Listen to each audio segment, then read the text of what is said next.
What's going on, guys? It's Aswin here and welcome back to a new video. Today's video is going to be a beginner's processing guide. I'm going to give you guys some tips and tricks for processing, just a couple things that I wish I knew before I started playing the game, give you guys a general understanding of what processing is, and hopefully make your artisan and processing journey that much smoother. Processing is like the middle artisan step when it comes to crafting gear. You would gather raw materials, then process them into a more refined form, and then finally end up crafting those processed materials into usable weapons or armor or food products.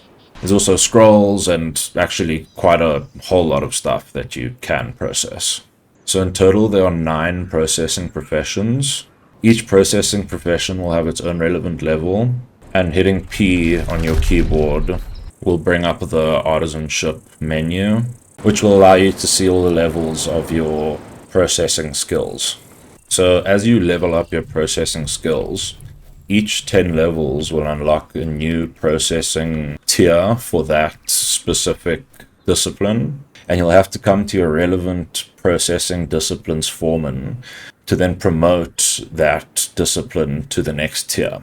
So for example, if I had upgraded my stone masonry to level 10, I would then be able to come to the foreman and upgrade or promote my stone masonry from novice to apprentice. So you would come over and talk to the foreman, say, can I talk to you about professional certificate? And then you'd come and say, promote my stone masonry certificate, please. And that would then allow you to process a higher tier of materials within that given discipline. On that point, you'll also need to be at a relevant tier processing station in order to process that tier of goods. So with stone masonry, for example, I would need my stone masonry level to be at level 10. I would need to upgrade it to apprentice with the foreman, and then I'd need to be at a apprentice level or higher level stone masonry workbench. As you can see here on screen, because my stone masonry is only novice tier, but this is a journeyman tier processing station, which is the 3rd tier, so it goes novice, apprentice, then journeyman.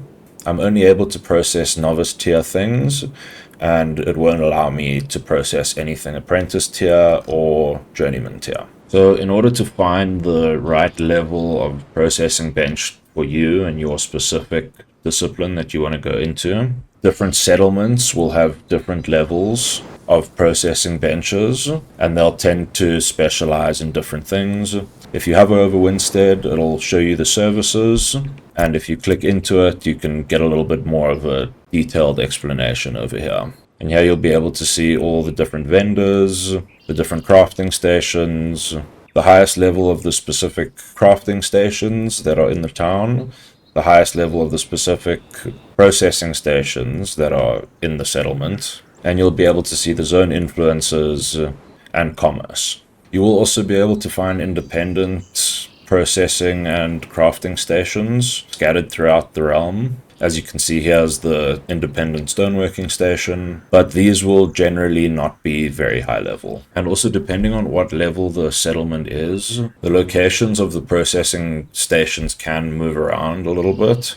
So if you just hit your map and zoom in like this, you'll be able to hover over each of these little icons, and it'll tell you that this is the laboratory and which stations it has and what level they are, and you'll be able to navigate around like this. Also, if you're enjoying the video and finding the content helpful, make sure to subscribe to the channel, because we're going to have tons more coming out, and I'd love to have you here as part of the community. So just to go over the 9 different professions and their relevant stations, like we just went over, we have stone masonry and the stone masonry station, which will allow you to process different types of stone and gems that you find from mining. For alchemy, we have the alchemy station here, which will allow you to process plants, herbs, and also some gems. For lumber milling, we have the lumber milling station, which will allow you to process different types of wood. We have the weaving station over here, which also allows you to process different gatherable plants, but allows you to process those plants into thread, which can then be used to craft light armor, for example.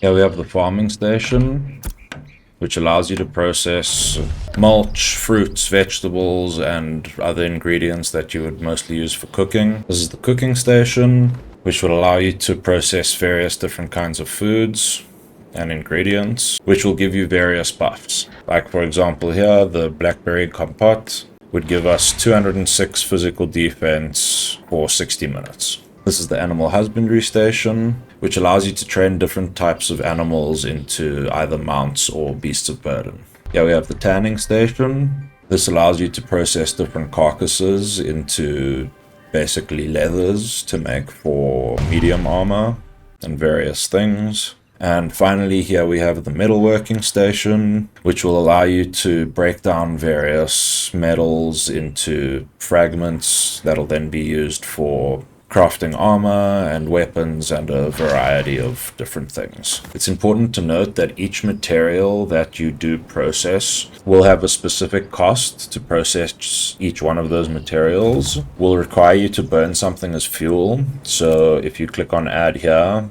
I've got nothing in my inventory right now, but most of the time you can just go chop down trees and then add your common logs in here to use as fuel for the process. And along with that, you now also have to use a reagent when processing, and these can be bought from your relevant professions vendor and marketplace vendors. It is also important to note that reagents do also cost gold, so processing can get quite expensive quite quickly. So just make sure that you have enough gold to be able to sink it into processing. Also, when looking at the reagents, I couldn't find a specific vendor here that has this problem, but a lot of the vendors will have the same image for a lot of different reagents. When you're in the processing menu here and you look at the basic ingredients that are needed, just make sure that you remember what it was called. So for this armor mold, I would need binding resin. And then when you go over to the relevant vendor, just make sure that you're getting binding resin by the name and don't just look for the picture, because I have had it before where it was the same picture at the bottom here, but I had to scroll down a little while to actually find the thing that I was looking for. But all of these had like the same stock image, so I ended up buying a bunch of the wrong thing. And also, if you can't find the vendor that you need in the specific settlement that you're in, just remember that there are independent stations scattered throughout the realms. So just find the relevant one that you need, and they will have the vendor there. Also, just another little tip, when you are processing, you'll see that especially if you're processing a large stack, it can take quite a long time to process. And you can just leave your processing goods here, go level or collect some materials or do whatever you want in the meantime. And even if they do finish, they'll just finish and be stored at the station that you were processing them at previously. I'm Acewin, you're amazing, and have an awesome day.